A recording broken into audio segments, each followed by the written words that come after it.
오늘 말씀은 시편 37편 4절에서 10절입니다. 우리 한 절씩 교독하겠습니다.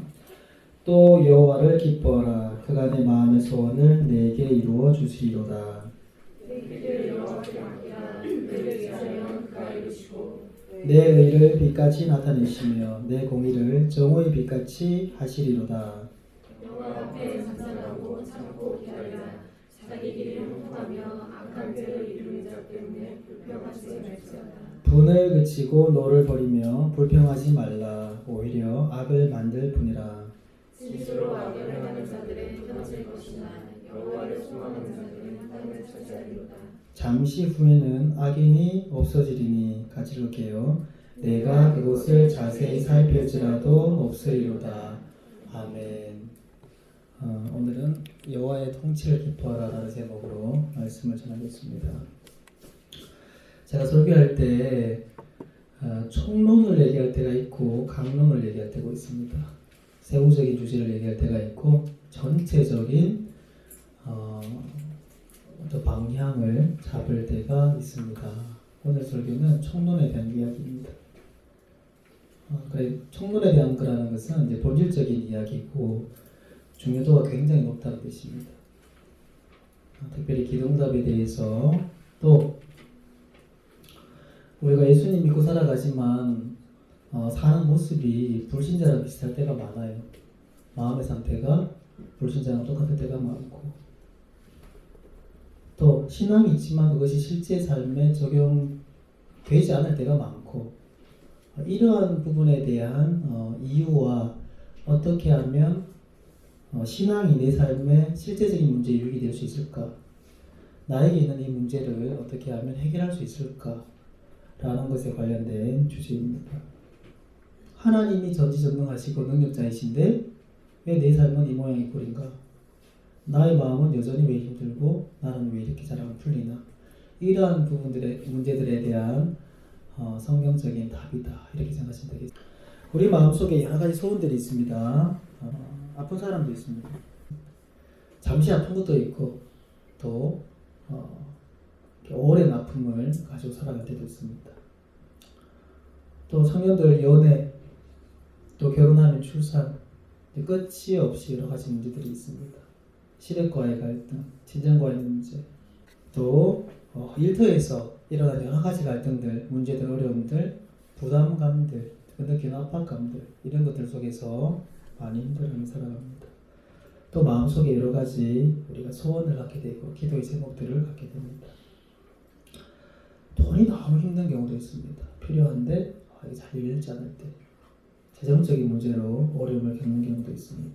그래서 보통은 기도를 해도 괜찮을 얘기입니다. 교인들이 기도를 해도 이게 잘 해결이 안 되고 근데 문제는 너무 힘들고 고통스럽지 않습니까? 그러니까 어떤 결론을 내리냐 하면 신앙은 예수 믿고 천국 가는 게 신앙이고 세상에서 살아가는 것은 세상에서 통하는 원리를 배워서 그렇게 살아가야 되겠다. 이렇게 결론을 내리게 돼요. 자연스럽게. 그래도 이 정도 가면 생각이 있는 사람이고 이 정도 못 가면 전형적인 기복신앙에 이제 빠지게 돼요. 교회에서 뭔가 여러 가지 활동들을 많이 하면 하나님께서 나에게 복을 주실 것이다 라는 이제 기복신앙으로 빠지게 돼요. 이렇게 빠지면 저질이고 그래도 뭔가 세상에서 통하는 방법을 찾아보자라고 하면 이건 절박한 거예요. 의지가 있는 거예요. 근데 문제는 뭐냐면 세상에서 말하는 방식들이 이제 효과가 있느냐 없느냐 이게 이제 문제가 돼요. 똑같이. 그래서 이제 세상에서 접근하는 방식들은 자기 개발이라는 방식으로 접근을 합니다. 결론부터 얘기하면 자기 개발 나쁜 게 아니에요. 자기 개발 해야 됩니다, 여러분. 열심히 노력하셔야 돼요. 해야 됩니다. 이 자기 개발을 세 가지로 나눌 수 있습니다. 세상에서 문제 해결을 할 수 있는 방법, 세 가지 관점, 세 가지 방법이 있는데 첫째는 뭐냐면 윤리적인 관점에서 접근하는 겁니다. 그래서 이제 데일 카네기 아시죠? 인간관계론 등등등 시리즈가 많이 있습니다. 훌륭한 책입니다. 또 스티븐 코비 성공하는 사람들의 7가지 생활습관 이런 거 읽으셔야 돼요. 읽으셔야 됩니다. 물론 성경적인 원칙 안에서 이제 이것들을 조화시켜야 되지만 결론적으로는 읽으셔야 됩니다. 이런 것들은 뭐냐면 환경 탓하지 말고 겉면 성실하게 노력해서 성공해라. 문제 해결해라. 돈을 벌어라. 이 얘기를 하고 있습니다. 그래서 동기부여가 많이 돼요. 그래서 실제적으로 이런 것들 때문에 비록 소수이긴 하지만 성과를 얻는 경우도 있습니다. 이건 뭐냐면 윤리적인 접근입니다. 그게 옳다는 거죠. 윤리는 옳다 그러다 이 얘기지 않습니까? 또 한 가지 방법은 뭐냐면 신비적 관점에서 접근하는 겁니다. 내가 간절히 그것을 원하고 바라고 생생하게 꿈을 꾸면 그게 이루어질 것이다. 시크릿 아시죠? 내가 마치 그걸 가진 것처럼 느끼고 가진 것처럼 말하고 생각하면 내가 그걸 가지게 될 것이다. 또 꿈꾸는 다락방 똑같습니다. 연금술사 내가 간절히 원하면 우주적인 힘이 나를 도와줄 것이다. 이게 이제 신비적인 관점에서 접근하는 거예요. 여기서부터 사기를 치는 거예요. 이제 해보면 안 되잖아. 그래요. 자, 이것은 어떤 효과가 있냐면 그 얘기를 들을 때에는 기분이 좋아져요. 그래서 진통제 효과다 이렇게 부릅니다. 그 정도밖에 없습니다. 여기까지 가게 되면 이제 사기를 치는 거예요.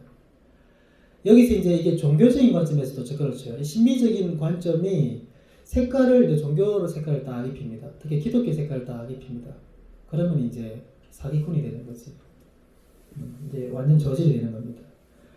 로버트 슐러 적극적인 사고 방식, 조엘 오스틴 긍정의 힘, 4차원 영성, 4차원 기도, 구체적으로 기도하고 그림으로 그리듯이 세밀하게 기도하면 이루어주신다. 근데 이 문제는 뭐냐면 이런 것의 문제는 실제로 통하는가 통하지 않는가 여기에 이제 문제가 있습니다.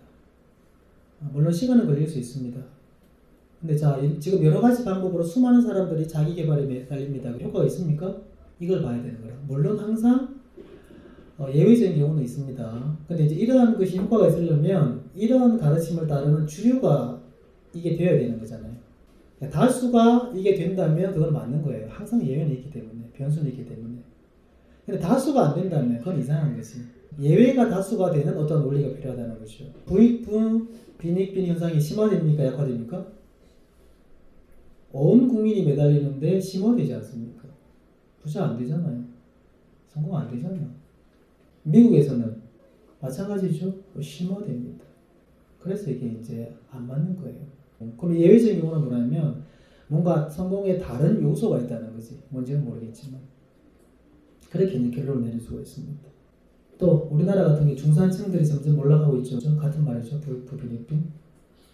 중산층들이 올라가야 되는데 도리어 몰락해요. 그럼 이 원리가 안 맞다는 얘기지. 근데 말씀드렸던 것처럼 유익한 부분은 있습니다. 윤리적인 방법으로는 동기부여라는 측면이나 열심히 성실히 노력해서 그걸 이루어라라는 측면이 있기 때문에 또 구체적인 어떤 시간 관리 기술이나 대인관계 기술이나 이런 도움이 되는 부분들이 분명히 있습니다. 이런 부분 도움이 됩니다. 근데 문제는 뭐냐면 성경과 딱 되었을 때, 성경과 딱 비교했을 때 이런 것들이 이제 결정적인 문제가 있는 거죠. 문제가 뭐겠습니까? 저는 이거 공부합니다. 저는 열심히 공부합니다. 왜냐면 사람들의 관심이 이렇게 많이 있기 때문에. 시크릿 이 주제를 가지고 그 미국의 유명한 오프라 윈프리 쇼에서 2번을 내보낸 거예요. 방송을 2타임을. 근데 한 사람이 이렇게 질문했어요. 그중에 이 얘기를 쭉 듣더니 그럼 우리가 하나님께 기도하고 간구해서 응답받는 거랑 이 시크릿에서 말하는 방법으로 이루어지는 것과 어떤 관련성이 있습니까? 이렇게 질문했어요. 왜냐하면 시크릿을 쭉 들어보면 우리가 하나님께 기도해서 응답받는 거랑 굉장히 유사해요. 패턴이. 당연히 답변을 못하겠죠. 왜냐하면 현대 기독교가 이 시크릿이나 연금술사에서 말하는 그러한 방법과 같은 패턴으로 기도를 하기 때문에 구별이 잘 안 돼요. 결정적인 차이점이 뭐겠습니까? 수단이 뭐고 목적이 뭐냐 이게 차이점이에요. 여기에서 결국 하나님은 수단이야. 내가 간절히 원하는 거 그게 목적이야. 근데 기독교에서도 뭔가 기도하라고 하고 뭔가 합니다. 응답해 주신다고 합니다. 근데 뭐가 목적입니까? 하나님이 목적이에요. 우리 지금 누가복음 PT하고 있는데 예수님께서 막 이적 베풀고 막 이렇게 하시잖아요. 근데 거기에 대해서 예수님께서 어떤 경우에는 감추시고 숨기시고 조용히 하라 이렇게 말씀하시잖아요. 사람들이 그것만 보니까 원래 이적은 예수님께서 메시아라는 것을 사람들에게 증명하기 위한 하나님의 방편이에요. 하나님이 살아계시고 사도들이 증거하는 그 말씀이 진리라는 것을 따르는 말씀으로 하나님께서 확증시켜 주시는 거예요. 근데 사람들이 이점만 도는 거야. 지금 이 시대에는 사람들이 넘어지려고만 하는 거야. 금리빨만 집중하는 거예요, 사람들이. 그러니까 가짜라고 얘기를 하는 거예요. 목적이 하나님입니다, 철저하게. 그렇기 때문에 하나님이 수단화되고 내가 원하는 것이 목적이 될 때는 건 다 가짜예요. 성경적이지가 않아요. 세상 가르침이고 그 배우에 있는 사탄이 있는 거지. 당연히 이루어지지 않고 이루어졌더라도 그것이 전혀 복이 되지 못하는 겁니다. 결국은 자기 탐심, 자기 정욕이 목적이 될 때 그것은 하나님의 이름을 빙자해서 정당화시키더라도 가짜. 조엘 오스틴이 가짜예요. 기독교가 아니야. 하나님을 얘기하지만 기독교가 아니에요. 그러니까 어떻게 됩니까? 예수님께서 뭐라고 말씀하셨어? 내가 주여 주여 하는 자마다 다 천국에 들어오는 것이 아니다. 그러니까 사람들이 내가 주의 이름으로 귀신을 쫓고 병을 낫게 하고 많은 이적을 행하였습니다. 예수님께서 불법을 행하는 자들아 나를 떠나가라 이렇게 말씀하죠. 딱 그게 이루어지는 거예요. 되게 무서운 거예요. 그래서 하나님이 목적이기 때문에 내가 원하는 것을 얻지 못할지라도 하나님의 뜻이라면, 내가 원하는 것을 얻지 못하는 것이 하나님의 뜻이라면 우리의 마음속에 굴복이 되는 거야. 뿐만 아니라 만족감이 들어요. 하나님께서 원하셔서 내가 이것을 가지지 못하는구나 라는 것이 믿어지게 되면 하나님께서 내 기도에 대해서 yes, no를 말씀하셨다는 것에 대해서 굉장한 만족감이 들어요. 진짜 응답은. 그래서 우리가 기도응답 했을 때 여러 가지 복잡하게 있지만 yes, no, wait 이런 말 하죠. 그런 말이 그 말이에요. 원래 하나님께서 나를 만나셔서 내 인생에 대해서 뭐라고 얘기하시면 설령 그것이 내 죄를 책망하는 것일지라도 내 마음속에 굉장히 가슴 아픔과 더불어서 큰 기쁨을 누리는 거라. 절대자가 나를 만나려는데 하나님이 나에 관심이 있구나. 어떻든지 간에 거기에 대한 어마어마한 만족감이 있습니다. 그렇기 때문에 그러한 경험을 하게 되면 내가 원하는 것이 딱 받지 못했을지라도 마음속에 받은 것 그 이상의 만족감이 생기는 거예요. 이게 이제 비밀입니다. 사람들은 어떠냐면 하나님께서 안 주시면 다른 방법을 통해서라도 내가 그걸 갖고 싶은 거야. 하나님이 안 되면 내가 부처님한테 빌어서라도 그걸 받고 싶은 거야. 하나님한테 빌어서 안 되면 온갖 방법을 다 사용해서라도 내가 그걸 얻고 싶은 거야. 이게 사람이에요. 그러니까 그건 하나님이랑 관련 없는 인생이거든요. 그러면 성경은 뭐라고 얘기하냐? 이제 오늘 주제가 되겠습니다. 성경은 뭐라고 얘기하냐? 여호와를 기뻐하라. 우리 4절 같이 읽어볼게요. 시작. 여호와를 기뻐하라. 그가 내 마음의 소원을 하나님께 소원을 이루게 하신다. 방법이 뭡니까? 우리에게 원하시는 방법. 여호와를 기뻐하는 거예요. 이게 되면 나머지는 됩니다. 이제 아까 말씀드렸던 것처럼 내 마음속에 흡족한 응답이 와요. 이걸 이제 깨달아야 되는 거야. 이렇게 살아가야 되는 거예요. 기뻐하는 건 뭐냐면 남자가 여자를 사랑할 때 그 자매를 생각하면 마음이 기쁘잖아, 그렇지? 반대도 마찬가지. 그 형제를 생각하면 마음이 이렇게 막 두근두근하고 막 좋아요, 그죠? 이게 이제 기뻐하는 거야. 그 사람을 생각하고 그 사람에게 집중하고 그 사람을 사랑하고 그 사람과 인격적인 관계를 맺고, 이건 감정적인 것도 포함돼요. 기뻐하는 거 감정 있지 않습니까? 이거 포함됩니다. 근데 다수의 교인들은 어떻게 하냐면 역시 교회 다니는 사람들 얘기입니다. 하나님을 기뻐하진 않아. 소원만 아래. 그러니까 안 되지. 자기를 잘 돌아보세요. 내가 여호와를 기뻐하면서 소원을 안 하는가? 그렇지 않으면 하나님을 기뻐하지 않으면서 그 앞에서 징징 짜면서 소원만 아래가 있는가? 이걸 이제 보셔야 돼요. 그러니까 마음의 괴로움에서 놓이지 못하는 거예요. 기도를 1시간 하지만 마음의 괴로움에서 놓이지 못해. 그 하나님의 능력이 나한테 임하지 않는 겁니다. 그래서 제가 문제가 있을 때 기도할 때 문제를 가지고 기도하라고 하지 않죠, 그죠? 문제는 여기 냅두고 뭐 기도하라고 합니까? 친밀함에 기도하라고 하잖아요. 하나님께 집중하라고, 말씀에 집중하라고. 그게 안 되면 찬양을 따라 부르면서 가사에 집중하라고 해요. 문제를 바라보는 것은 하나님을 기뻐하는 게 아닙니다. 특별히 하나님께서 하나님께서 영광 받으시고 높임 받으시고 찬양 받으시고 멜로디가 있던 어떤 이걸 하나님께서 너무너무 좋아하세요. 이사야 43장 21절에 하나님께서 우리 사람들을 지으신 것은 뭐 받기 위함이라고요? 찬양 받기 위함이라. 높임 받기 위함이라. 하나님을 기뻐한다는 것은 그 뜻입니다.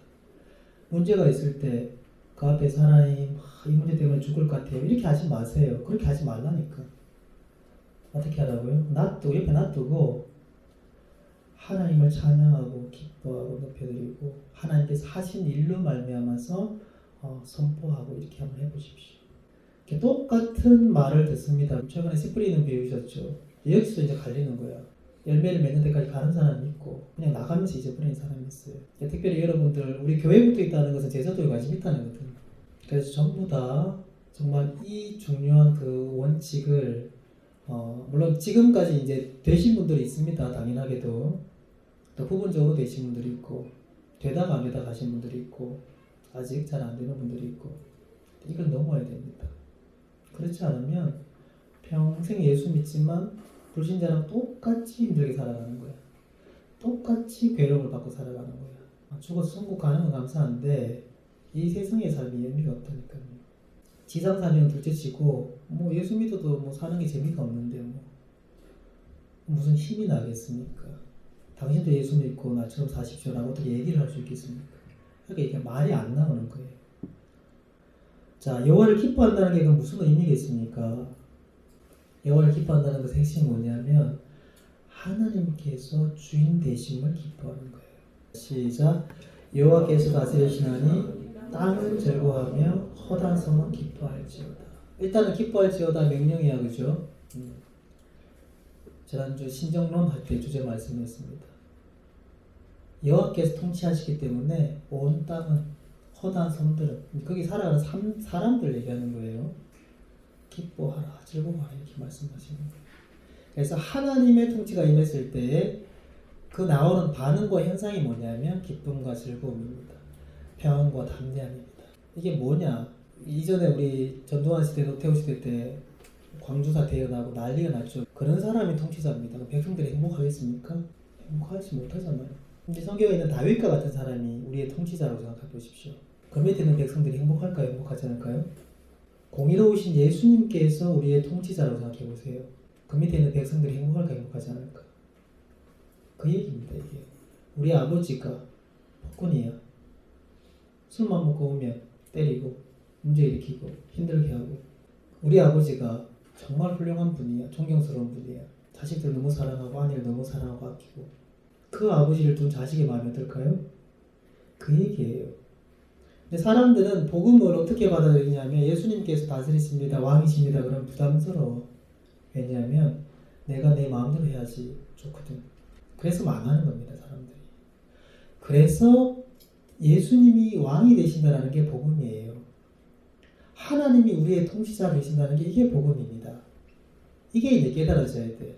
내가 억지로 순종하고 내가 제자도 가야 되니까 순종하고 하나님이 왕이시니까 내가 순종 안 하면 한 대 맞을 것 같고 그러니까 순종하고 이게 아니에요. 이거 노예잖아.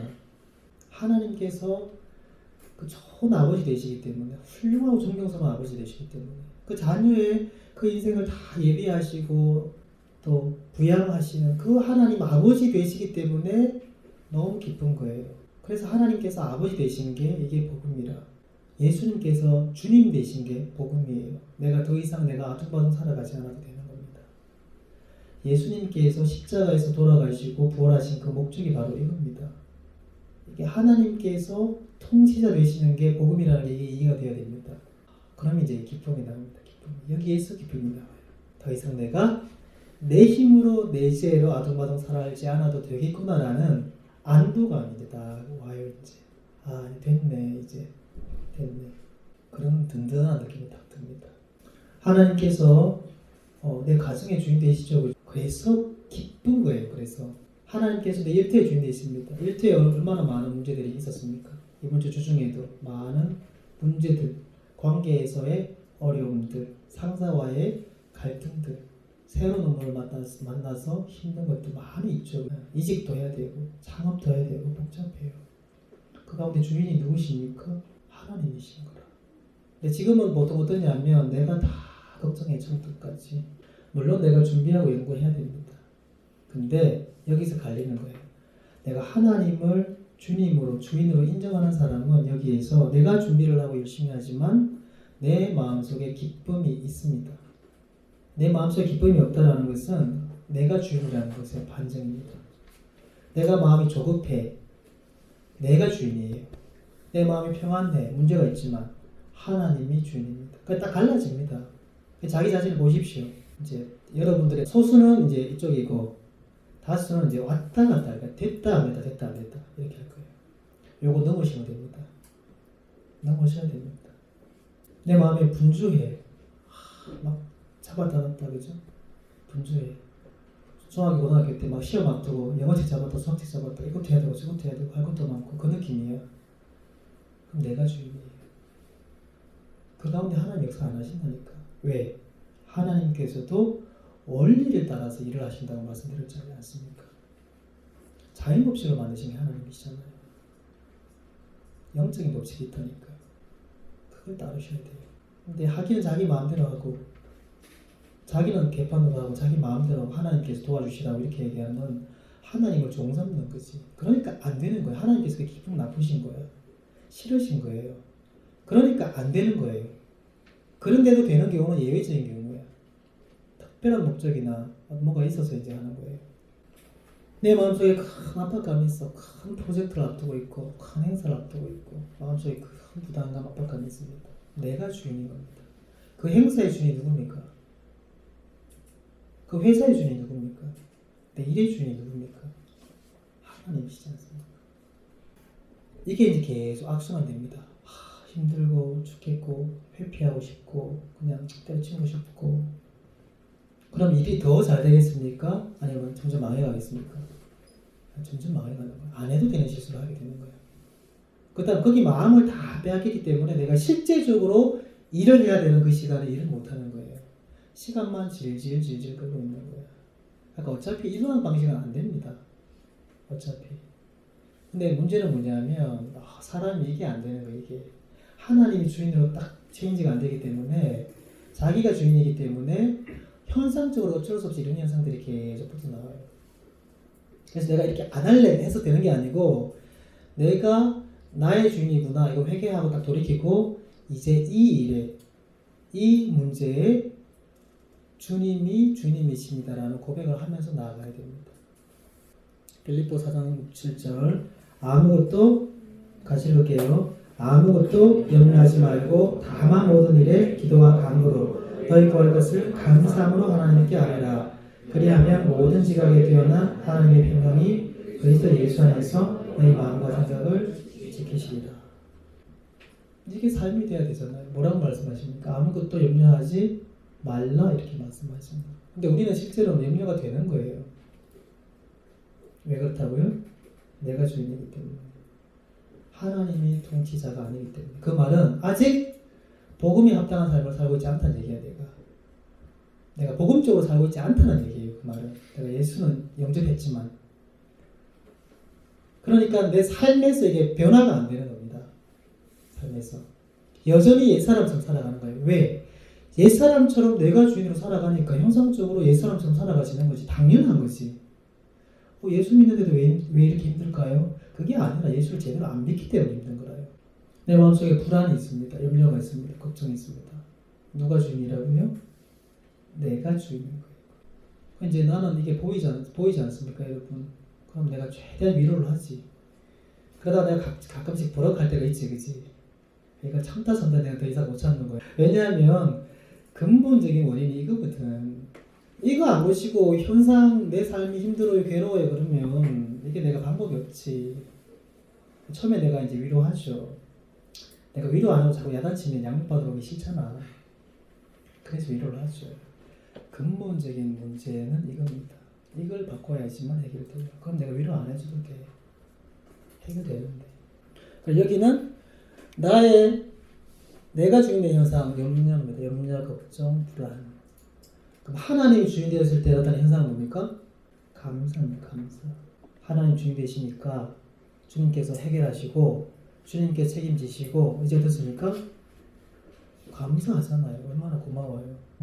우리 아버지가 너무 훌륭한 분이야. 감사해야지. 근데 페루나들 있잖아. 여기서 이제 막 나가는 사람들 있잖아, 그지? 그거 이용해 놓고 그러면 이제 페루나지. 그래서 하나님께서 범사에 감사하라, 항상 기뻐하라 이 말씀을 하시는 거예요. 왜? 주님이 주님이시잖아요. 우리가 책임 안 져도 된다니까. 그래서 그 명령이지만 동시에 되어지는 현상으로 그렇게 나타납니다. 주님께서 진짜 나의 통치자이시라면 내가 기뻐해야지 이렇게 해서 기뻐지는 게 아니라요. 로마서 8장 32절 시작. 자기를 아끼지 아니하시고 우리 모든 사람을 위하여 주시니까 제자와 함께 모든 것을 우리에게 주시지 아니하느니라. 아멘. 우리가 아는 것처럼 하나님께서 예수 그리스도를 우리에게 주셨습니다. 우리도 알지 못하는 본질적인 문제, 죄인입니다. 우리는 죄인입니다. 자기 욕심대로 살아가고 이기적으로 살아가는 죄인입니다. 우리도 알지 못하는 그 문제를 하나님께서 우리를 위해서 이제 해결을 하신 거예요. 우리에게 원하시는 건 뭡니까? 우리에게 뭘 원하십니까? 예수님께서 우리 위해 죽으시고 부활하셨잖아요. 복음은 십자가 부활이 복음입니다. 십자가 부활. 그래서 예수님께서 우리의 주인이 되셨죠. 왕이 되셨습니다. 그게 복음입니다. 하나님께서 하신 일이 복음입니다. 우리에게 뭘 원하십니까? 그걸 믿기를 원하시는 거지. 믿는다는 것은 받아들이는 거예요. 영접하는 거예요. 그게 복음대로 살아가는 겁니다. 살아가는 과정도 하나님께서는 사람이 할 일이 있고 하나님이 할 일이 있다라고 말씀하세요. 사람들은 자꾸만 하나님이 해야 되는 그 주인 자리에 앉으려고 하는 거예요. 그러니까 자꾸 꼬이는 겁니다. 안 되는 거예요. 그래놓고 또 원망은 하나님 원망을 해. 또 하나님 원망을 해. 하나님 안 해주신다고. 하나님 환장하시는 거예요. 알아듣는 사람도 없고 깨닫는 사람도 없고 살아가는 사람도 없고 주님께서 내 인생의 통치자 되신 것이 복음입니다. 하나님께서 하신 일이고 지금도 하고 계신 일입니다. 그럼 나의 역할은 뭡니까? 그것을 믿고 따라가는 게 나의 역할입니다. 내가 앞장서는 게 아니라. 근데 하나님께서 여전히 주인이시고 하신 일이 있으시고 앞으로 하실 일이 있으신데 그걸 자꾸 이제 거절하는 거예요. 사람이. 내가 다 하려고 하는 거예요. 그러니까 인생이 무거운 겁니다. 그 수고하고 무거운 그 짐을 여전히 예수를 믿지만 자기가 짊어지는 거예요. 그래서 예수님께서 수고하고 무거운 짐 자들아 다 내게로 오라. 내가 너희를 쉬게 하겠다. 주님께 짐을 맡기는 게 뭐냐? 주님께서 주인 되심을 내가 인정하고 고백하는 겁니다. 그러면 그 현상으로 내가 기뻐하고 감사하고 담대함이 생기고 큰 확신이 생기는 거예요. 그 안에서 내가 인간 사람으로서 해야 될 그런 일들, 노력들을 해가면 되는 거예요. 이게 당연한 얘기 같은데 당연한 얘기가 아니라 이게 안 된다니까. 사람이 문제가 있을 때 나의 반응을 보십시오. 내가 염려하고 걱정하고 아파하고 괴로워하고 부담스러워하는지 아니면 이걸 하나님께 맡기고 하나님을 찬양하고 감사하고 영광 돌리는지.